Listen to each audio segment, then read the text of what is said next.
राधे राधे भक्तों, जय श्री कृष्णा। भक्तों, आज के इस वीडियो में आप सुनेंगे पौष मास महात्म्य कथा का अध्याय 5। भगवान लक्ष्मी नारायण की कृपा आप पर और आपके पूरे परिवार पर बनी रहे। पौष मास महात्म्य में आपका स्वागत है। भीष्म जी ने कहा, ब्राह्मण, आपने अर्वाक्रोध नामक सर्ग का, जो मानव सर्ग के नाम से भी प्रसिद्ध है, संक्षेप से वर्णन किया। अब उसी को विस्तार के साथ कहिए। ब्रह्मा जी ने मनुष्यों की सृष्टि किस प्रकार की, महामुनि प्रजापति ने चारों वर्णों तथा उनके गुणों को कैसे उत्पन्न किया और ब्राह्मणादि वर्णों के कौन कौन से कर्म माने गए हैं, इन सब बातों का वर्णन कीजिए। पुलत्स्य बोले, कुरुक्षेत्र सृष्टि की इच्छा रखने वाले ब्रह्मा जी ने ब्राह्मण, क्षत्रिय, वैश्य और शूद्र इन 4 वर्णों को उत्पन्न किया। इनमें ब्राह्मण मुख से, क्षत्रिय वक्षस्थल से, वैश्य जांघों से और शूद्र ब्रह्मा जी के पैरों से उत्पन्न हुए। महाराज, ये चारों वर्ण यज्ञ के उत्तम साधन हैं। अतः ब्रह्मा जी ने यज्ञानुष्ठान की सिद्धि के लिए ही इन सब की सृष्टि की। यज्ञ से तृप्त होकर देवता लोग जल की वृष्टि करते हैं, जिससे मनुष्यों की भी तृप्ति होती है। अतः धर्ममय यज्ञ सदा ही कल्याण का हेतु है। जो लोग सदा अपने वर्णोचित कर्म में लगे रहते हैं, जिन्होंने धर्म विरुद्ध आचरणों का परित्याग कर दिया है तथा जो सन्मार्ग पर चलने वाली हैं, वे श्रेष्ठ मनुष्य ही यज्ञ का यथावत अनुष्ठान करते हैं। राजन, यज्ञ के द्वारा मनुष्य इस मानव देह के त्याग के पश्चात स्वर्ग और अपवर्ग भी प्राप्त कर सकते हैं तथा और भी जिस जिस स्थान को पाने की उन्हें इच्छा हो, उसी में वे जा सकते हैं। नृपश्रेष्ठ ब्रह्मा जी के द्वारा चतुर्वर्ण व्यवस्था के अनुसार रची हुई प्रजा उत्तम श्रद्धा के साथ श्रेष्ठ आचार का पालन करने लगी। वह इच्छानुसार जहाँ चाहती रहती थी, उसे किसी प्रकार की बाधा नहीं सताती थी। समस्त प्रजा का अंतःकरण शुद्ध था। वह स्वभाव से ही परम पवित्र थी। धर्मानुष्ठान के कारण उसकी पवित्रता और भी बढ़ गई थी। प्रजाओं के पवित्र अंतःकरण में भगवान श्री हरि का निवास होने के कारण सबको शुद्ध ज्ञान प्राप्त होता था, जिससे सब लोग श्री हरि के पर ब्रह्म नामक कर लेते थे। परम पद का साक्षात्कार तदनंतर प्रजा जीविका के साधन, उद्योग धंधे और खेती आदि का काम करने लगी। राजन, धान, जौ, गेहूँ, छोटे धान्य, तिल, कंगनी, ज्वार, कोदो, चना, उड़द, मूंग, मसूर, मटर, कुल्थी, अरहर, चना और सन, ये 17 ग्रामीण अन्नों की जातियां हैं। ग्रामीण और जंगली दोनों प्रकार के मिलाकर 14 अन्न यज्ञ के उपयोग में आने वाली माने गए हैं।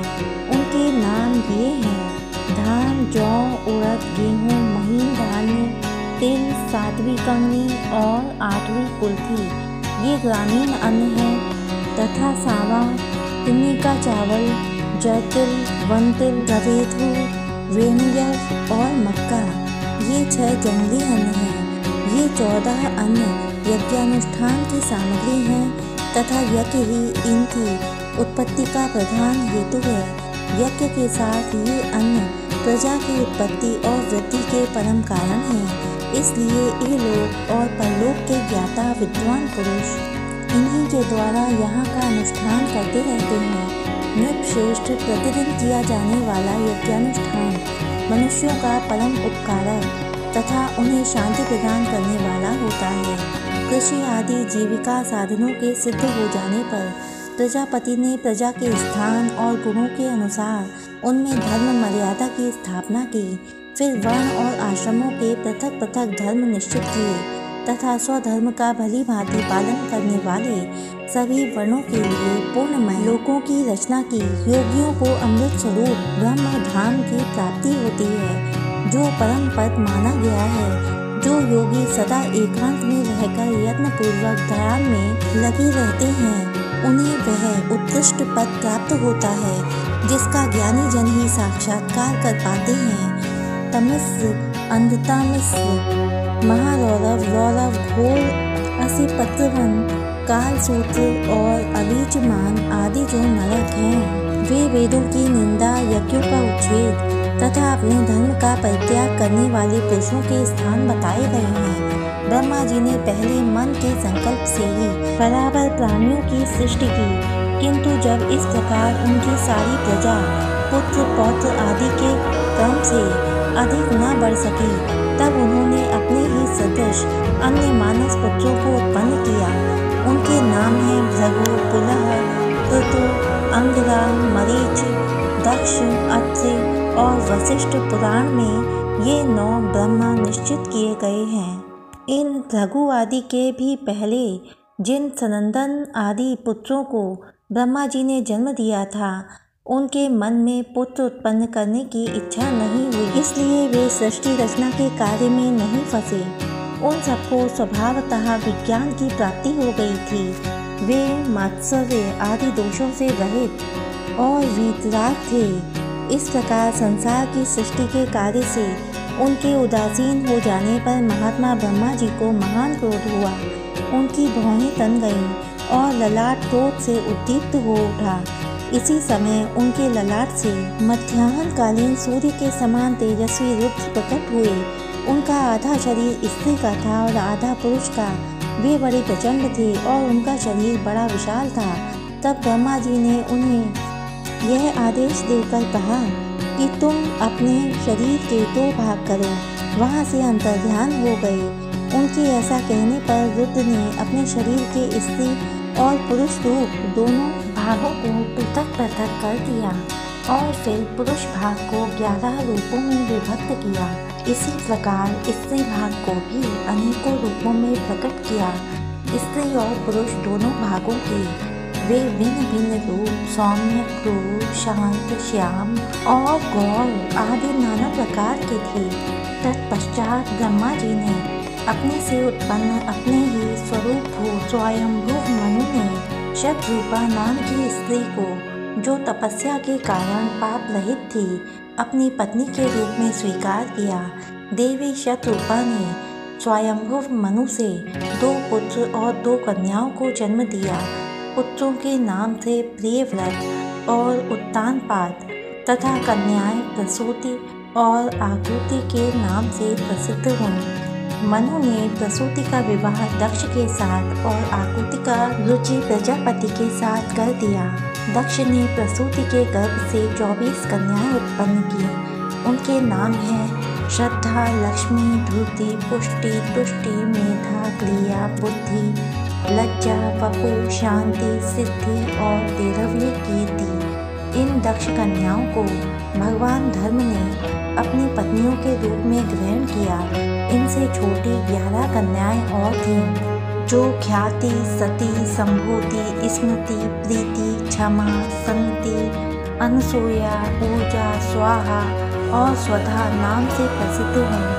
नवश्रेष्ठ इन ख्याति आदि कन्याओं को क्रमशः भृगु, शिव, मरीच, अंगिरा और मैंने पुरुष तथा पुलह, ऋतु, अत्रि, वशिष्ठ, अग्नि तथा पितरों ने ग्रहण किया। श्रद्धा ने कान को, लक्ष्मी ने दर्प को, धृति ने नियम को, तुष्टि ने संतोष को और पुष्टि ने लोक को जन्म दिया। मेधा ने श्रुत को, क्रिया ने दंड, नय और विनय को, बुद्धि ने बोध को, लज्जा ने विनय को, वपु ने अपने पुत्र व्यवसाय को, शांति ने क्षेम को, सिद्धि ने सुख को और कीर्ति ने यश को उत्पन्न किया। ये ही धर्म के पुत्र हैं। काम से उसकी पत्नी नंदी ने हर्ष नामक पुत्र को जन्म दिया। यह धर्म का पौत्र था। भृगु की पत्नी ख्याति ने लक्ष्मी को जन्म दिया, जो देवाधिदेव भगवान नारायण की पत्नी है। भगवान रुद्र ने दक्ष सुता सती को पत्नी रूप में ग्रहण किया, जिन्होंने अपने पिता पर खींचकर शरीर त्याग दिया। अधर्म की स्त्री का नाम हिंसा है। उससे अनृत नामक पुत्र और निकृति नाम वाली कन्या की उत्पत्ति हुई। फिर उन दोनों ने भय और नरक नामक पुत्र और माया तथा वेदना नाम की कन्याओं को उत्पन्न किया। माया भय हुई और वेदना नरक की पत्नी हुई। उनमें से माया ने समस्त प्राणियों का संहार करने वाले मृत्यु नामक पुत्र को जन्म दिया और वेदना से नरक के अंश से दुख की उत्पत्ति हुई। फिर मृत्यु से व्याधि, जरा, शोक, तृष्णा और क्रोध का जन्म हुआ। ये सभी अधर्म स्वरूप हैं और दुखोत्तर नाम से प्रसिद्ध हैं। इनके न कोई स्त्री है न पुत्र। ये सबके सब नैष्ठिक ब्रह्मचारी हैं। राजकुमार भीष्म ये ब्रह्मा जी के रौद्र रूप हैं और ये ही संसार के नित्य प्रलय में कारण होते हैं। ओम नमो भगवते वासुदेवाय। वीडियो में अंत तक बने रहने के लिए आपका बहुत बहुत धन्यवाद। इससे आगे की कथाएं सुनने के लिए हमारे चैनल को सब्सक्राइब कीजिए, वीडियो को लाइक कीजिए। धन्यवाद। जय श्री कृष्णा। राधे राधे।